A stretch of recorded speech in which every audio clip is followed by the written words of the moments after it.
Alright, welcome back to Mountain Road Ride, and today we're gonna go do some gravel riding, but not just any old gravel riding, mountain biking with the gravel bike. So that's right, if you've ever wondered if you can take your gravel bike out on the more technical mountain bike trails, then this is the video for you. Now I'll start things off right away. There will be some riders out there will just be able to take their stock standard bikes and go and smash it on the trails, but for everybody else this video is going to be helpful because I'm going to bring in a couple of pointers and tips and tricks on how you can maybe change or alter your current gravel bike setup to make it just that little bit easier going on the mountain biking trails. So if you're interested in that, stick around. I'll walk you through a couple of my tips and pointers on this video.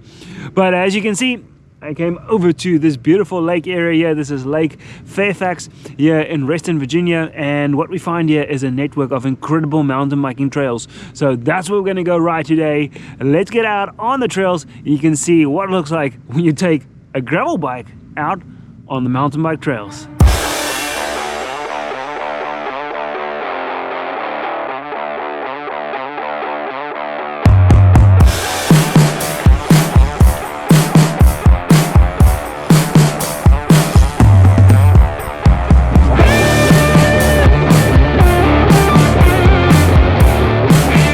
Alright, so the first thing you're going to have to think about for your gravel to mountain bike setup is the tires. So right now I am running a size 650B wheel on this bike, and that just gives me the option to run a much wider tire. So currently I've got this set up with the Pirelli Cinturato Gravel M 50mm tire. I've done a review on that tire in the past, and that's just the perfect tire for this particular setup. I love it because that is the second requirement for me when you want to try and do this, and that is to go low pressure. And on this 50mm setup I can easily go down to 22 psi is what I'm running right now. I think I would prefer a little bit softer tire, but what I will do in the future is actually just bring in some tire inserts into the tire, and that will definitely give me the ability to then run even lower pressures. Right now I can feel I'm right on the limit. If I hit a couple of roots or something like that, I'm very close to bottoming out and hitting the rim. So just right now 22 will do, and in the future I can go a little bit lower.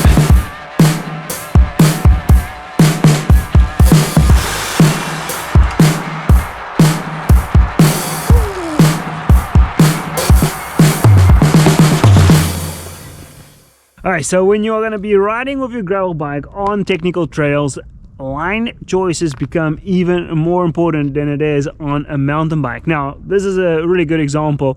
There's like a bit of a sort of a rooted section right here. Now, if you're a mountain biker, you don't have to worry about the line choice being perfect, but if you're on a non-suspension bike, line choice really is very important. So a lot of times the mountain bikers, when they carve out their trails, the inside lines will be a little bit more bumpy, and if you see somebody has created an outer edge on a line, then you know that that's the line you got to take with the gravel bike. So this is a prime example.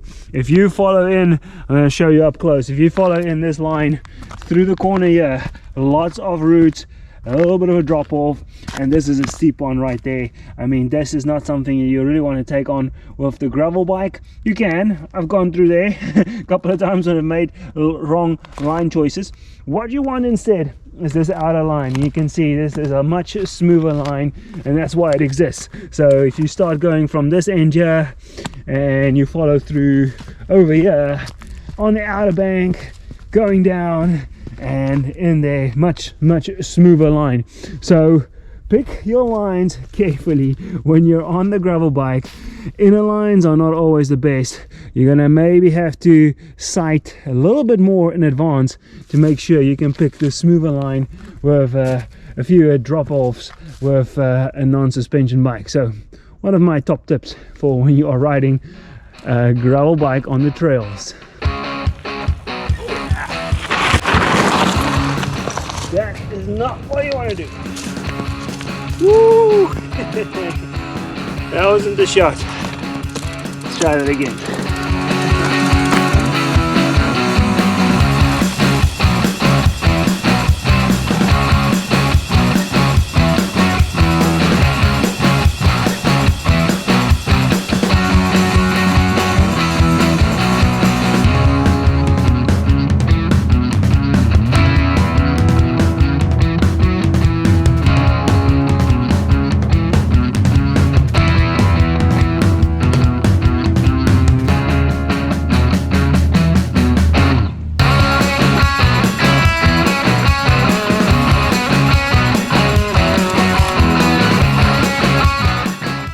So here's another top tip. Other than the bigger tire that you want, you also want to think of having a slightly wider handlebar for gravel riding on mountain bike terrain.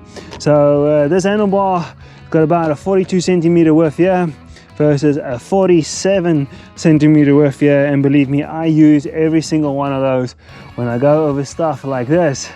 Just gives you that wider stance and more stability in the technical stuff. So definitely something you want to think about. You don't want to show up with your 40mm narrow road bars on something like this.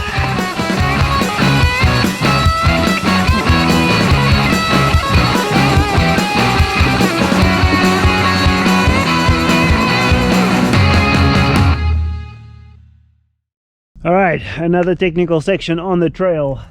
This right here, as you can see, is quite a staircase of roots from this tree, and this is a bit more of a challenging section for a gravel bike. I'll be honest, I have not been able to ride up this thing just yet. I think there is a line that you can pick. It's probably the one that goes right through the middle there, and then you snake your way up.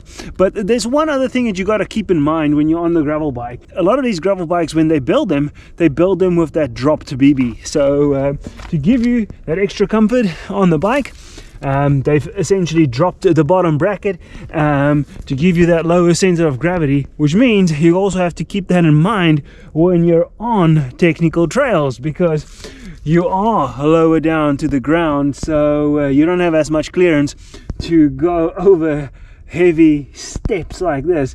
So make sure when you are going over an obstacle that you're not just smashing your chainring into the obstacle that's ahead of you. So not all terrain is rideable on a gravel bike, and I know that there'll be some of you out there with enough skill to ride this thing. I haven't yet, but just something to keep in mind when you are trying to push a bike to its limits off-road.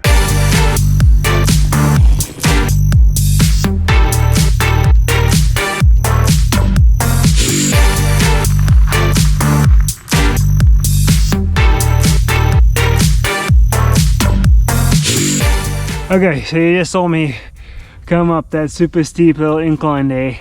Here's another top tip for you.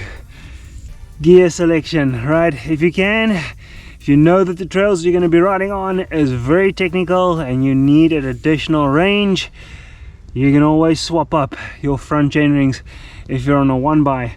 A lot of the times I like to run a 36 for stuff like this, but I've now come to realize that this terrain here is just right.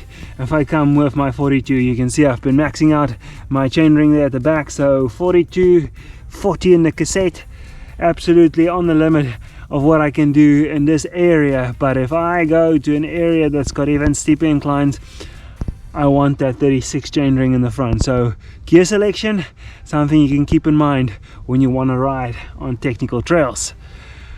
Whew, let's do this.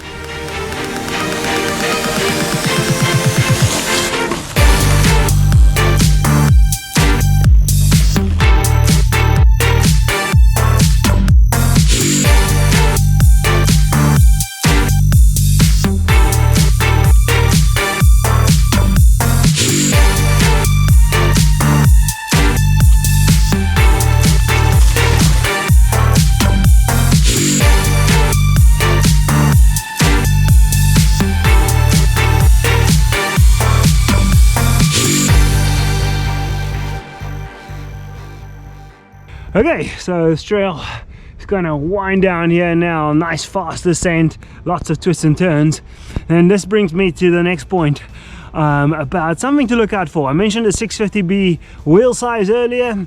The advantage of that, obviously, for a gravel bike frame and geometry is that you can run those bigger tires, but one thing that's not always addressed when it comes to the smaller wheel size is toe overlap. Now that's something that I particularly struggle with when I run a 700C on this 3T Explorer frame set, is that I will quite easily, see if I can show you here, with my foot clipped in, when I rotate the handlebar, I can very easily just clip my toe there in the front if I'm on a 700C wheel, but you can see I can quite easily still clear it on this 650B wheel size, and that gives me the ability just to be a little bit more maneuverable. So down a fast descent like this, I don't have to worry about my toe sticking into the front wheel and go somersaulting over. So just another tip why I like the 650Bs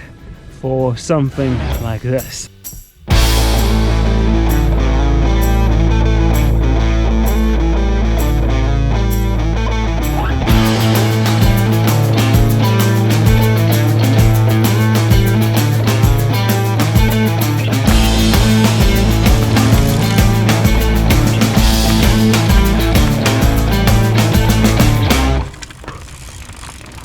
Alright, so as we come to the end of another technical and bumpy single track section here on the trails, I think that is a good stopping point for today.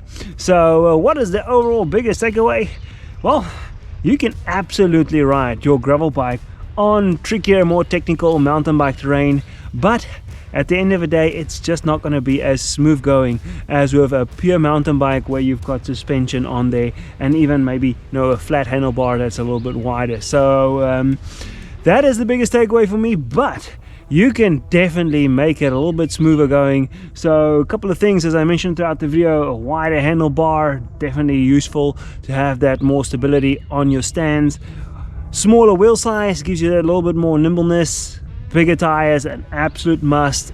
Drop those tire pressures, and then if you start thinking about your gearing, changing up your range, then that can make those super steep inclines just a little bit more bearable. Hopefully you found this video useful and you like to spin along with me today out on these beautiful trails at Lake Fairfax and Raceton. If you did, please be sure to give this video a like and do hit that subscribe button. We'll be back in the future with lots more Gravel Ride of the Week content. Until next time, enjoy your ride.